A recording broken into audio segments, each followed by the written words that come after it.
সরাসরি কর্মী নিয়োগ নয়, পুরসভায় আবেদন করতে হবে মিউনিসিপ্যাল সার্ভিস কমিশনের মাধ্যমে।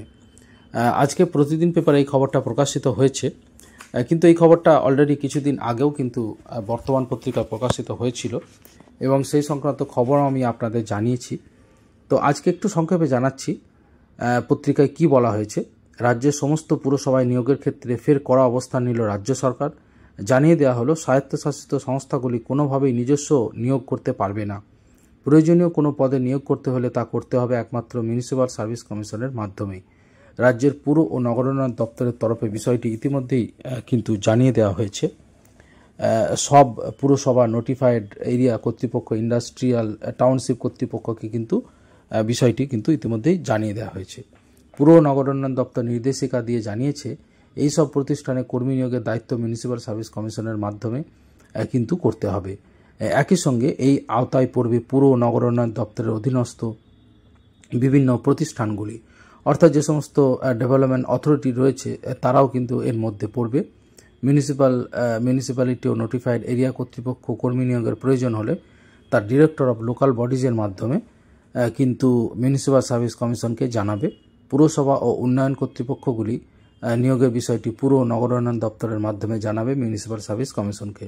দপ্তর সূত্রে খবর, আগেই নির্দেশ ছিল, কিন্তু নিয়োগ নিয়ে আরবান লোকাল বডিগুলি কিন্তু নিজেদের মতো সিদ্ধান্ত নেওয়ায় বেশ কিছু ক্ষেত্রে জট পাকে।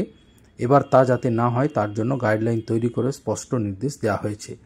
এদিকে হাইকোর্ট সূত্রে খবর, সম্প্রতি সন্দীপন খান বনাম পশ্চিমবঙ্গ রাজ্য ও অন্যান্য মামলায় আবেদনকারী অভিযোগ করেন, মিউনিসিপ্যাল সার্ভিস কমিশনের সঙ্গে যোগাযোগ না করেই পুরসভা কর্তৃপক্ষ নিজেরা সরাসরি নিয়োগ করেছে। এই মামলায় প্রধান বিচারপতি মাননীয় টি.এস. শিবগানম এবং মাননীয় বিচারপতি হিরণময় ভট্টাচার্যের বেঞ্চ রাজ্যকে নির্দেশ দেয়, বিষয়টি নিয়ে 2019 সালের 9 জানুয়ারি রাজ্য যে বিজ্ঞপ্তি দিয়েছিল সেই নির্দেশ আরও একবার আরবান লোকাল বডিগুলোকে জানাতে হবে।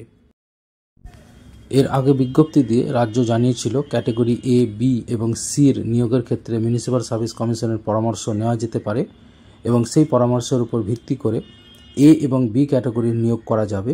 এবার সেই বিষয়গুলি মাথায় রেখে সুস্পষ্ট গাইডলাইন তৈরি করে দিল রাজ্য সরকার। এই সংক্রান্ত খবরটি কিন্তু আজকে প্রতিদিন পেপারে দেওয়া হয়েছে। অর্থাৎ সমস্ত ধরনের নিয়োগ, পুরো নগরের সমস্ত মিউনিসিপ্যালিটি, ডেভেলপমেন্ট অথরিটি সব ক্ষেত্রেই কিন্তু মিউনিসিপ্যাল সার্ভিস কমিশনের মাধ্যমে নিয়োগ হবে, এই কথা কিন্তু প্রতিবেদনে পরিষ্কার করে উল্লেখ করা হয়েছে।